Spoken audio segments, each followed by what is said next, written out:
Hello everyone, welcome to Logic Bridge. तो आज हम देखेंगे कि एक वेबसाइट का फ्लो क्या होता है, कैसे वेब ब्राउज़र काम करता है, वो कैसे किसी वेबसाइट का डेटा हमें ला कर देता है वेब सर्वर से। ओके, सो हम तो चलते हैं। हमारे पास एक फ्लो डायग्राम है कि एक वेब ब्राउज़र कैसे डेटा फेच करके लाता है वेब सर्वर से। तो हमारे पास अलग अलग टाइप के ब्राउज़र्स होते हैं, लाइक क्रोम ब्राउज़र हो गया, माइक्रोसॉफ्ट एज हो गया, ओपेरा मिनी हो गया, मोजिला फायरफॉक्स हो गया। तो दीज आर दी ब्राउज़र्स।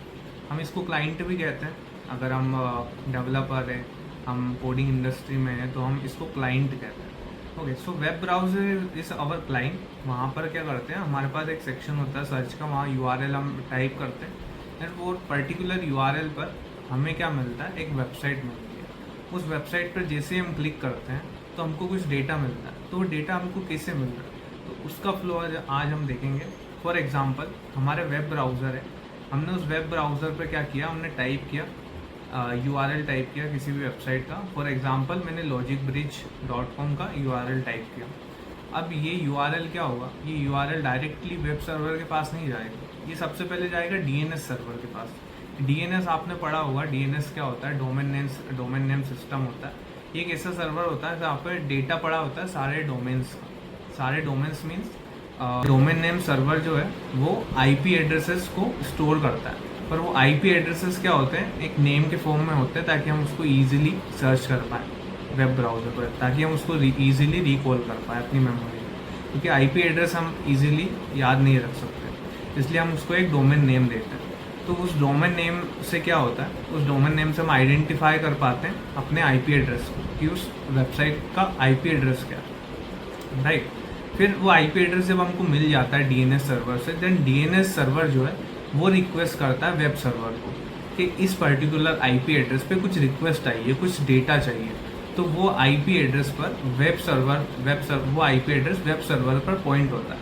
अब वेब सर्वर में क्या होता है, हर एक आईपी एड्रेस पे, हर एक डोमेन पे एक कंटेंट होता है, एक कंटेंट स्टोर होता है एक पर्टिकुलर पॉइंट पर हर एक वेबसाइट के लिए।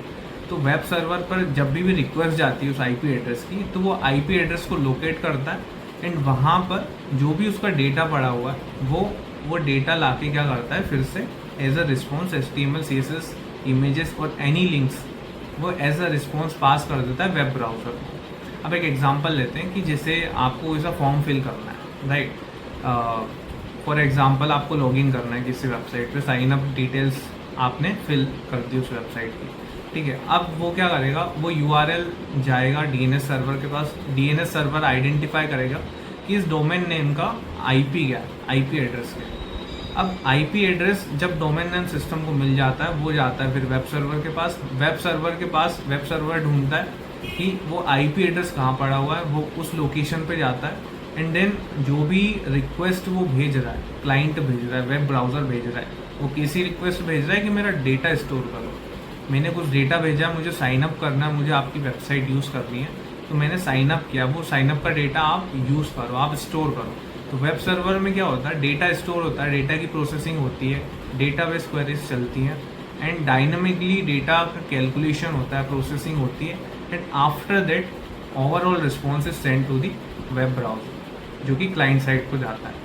तो इस तरीके से कुछ हमारा फ्लो होता है कंप्लीट, जो एक वेब ब्राउज़र का फ्लो होता है। इसमें और काफ़ी चीज़ें होती है, जैसे यूआरएल को भी हम ब्रेक डाउन कर सकते हैं, डोमेन नेम सिस्टम के बारे में और डीपली हम पढ़ सकते हैं, वेब ब्राउज़र के बारे में डीपली पढ़ सकते हैं, वेब सर्वर के बारे में डीपली पढ़ सकते हैं। लाइक वेब सर्वर अलग अलग टाइप के होते हैं हमारे पास। जैसे हमारी कोई सी जावास्क्रिप्ट की एप्लीकेशन है, तो उसके लिए Node.js सर्वर हम यूज़ कर सकते हैं। जावा की एप्लीकेशन है, जावा बैकएंड है, तो जावा के लिए हम अपाचे टॉमकेट यूज़ कर सकते हैं। और अलग अलग टाइप के होते हैं, लाइक Nginx सर्वर भी होता है एंड लाइट स्पीड्स करके भी एक सर्वर होता है, और भी काफ़ी सर्वर है जो different kind of application, different kind of use cases के लिए वो यूज़ किए जाते हैं, राइट। सो ये कंप्लीट फ्लो है कि एक वेब ब्राउज़र कैसे काम करता है, एक वेबसाइट कैसे काम करती है। आप बताइए कि आपको और कैसी वीडियोस चाहिए, आपको और क्या इसमें समझना है, आप कमेंट में लिख सकते हैं, मैं उस पर एक सेपरेट अलग से वीडियो बनाऊंगा and will see in the next lecture.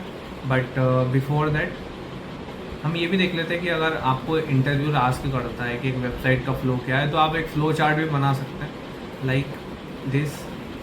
We will start, and user enters the URL, then it goes to the DNS resolution, then the user enters IP address, the IP address sent request to the web server, then web server processes the request and retrieves the data, and if the data is retrieved, it sends the data to the web browser.